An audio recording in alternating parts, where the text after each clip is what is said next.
जाम साहब में बरसाती पानी में निकरी गोठ में आयल वागू के पकड़े वियो आहे।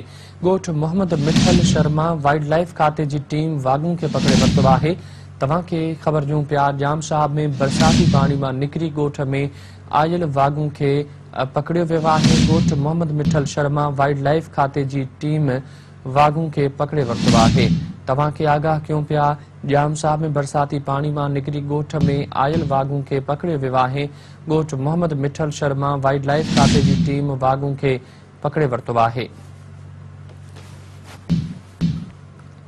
जाम साहब में बरसाती पानी में निकरी गोठ में आयल वागू के पकड़े वियो आहे। गोठ मोहम्मद मिठल शर्मा वाइल्ड लाइफ खाते की टीम वागू के पकड़े वरतो आहे। तफ़सील मालूम कंदासीं। रजब सुमर लाइन ते मौजूद आहे।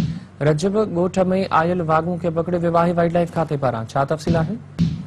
जी बिल्कुल जाम साहब असां गोठ मोहम्मद मिठल शहर में आहे, जेको ॿ ॾींहं अॻु में बरसाती पानी में वागू निकिरी सरिया गोठ में फिरण लॻो, जेको गोठ में सख़्तु खौफ़ ऐं हिरास छायल हो। उन सिलसिले में अॼु वाइल्ड लाइफ खाते जे गेम ऑफिसर असद अली मरी ऐं संदसि team game sanctuary ward number incharge Bhoth Khan Rind Shamsuddin दायरी ऐं मिर्ज़ खान पठान वॾी जदोजहद खां पोइ जेको आहे सो वागू जेको 11 फुट जो वागू आहे उहो हथु करे वरितो आहे। हींअर मां तव्हांखे ॿुधायां त हुनखे रेस्क्यू करे ऐं जेके वाइल्ड लाइफ खाते जेकी हिकिड़ी रेंग ठहियल आहे उन में हुन छॾियो वियो आहे। जॾहिं तव्हांखे ॿुधायां त असद अली मरी जेको आहे हुनजो चवणो त असांखे जेको आहे वाइल्ड लाइफ खाते पारां जेके असांखे जेके सहूलियतूं न हुजण करे ऐं हीअ मुसलसिल 2 ॾींहं खां 3 ॾींहं असांखे जेको आहे दरपेश मसइला अची वञनि, जंहिं करे असां अॼु जेको हिन वागू खे रेस्क्यू करे ऐं अॼु असां पंहिंजे कुदरती जेके हुते असांजा आहिनि उन्हनि में असां छॾींदासीं। जंहिंखां पोइ जेको आहे सो ही ऐं इहो तव्हांखे ॿुधंदा त हींअर ॿियो बि जेको हिकिड़ो वागू आहे उहो ॿुधायो वियो आहे त इन पाणी में जेको आहे वागू बि ॾिसण में आयो आहे, जंहिंखे बि हींअर रेस्क्यू करण जे लाइ उहा टीम जेकी वाइल्ड लाइफ खाते जी टीम आहे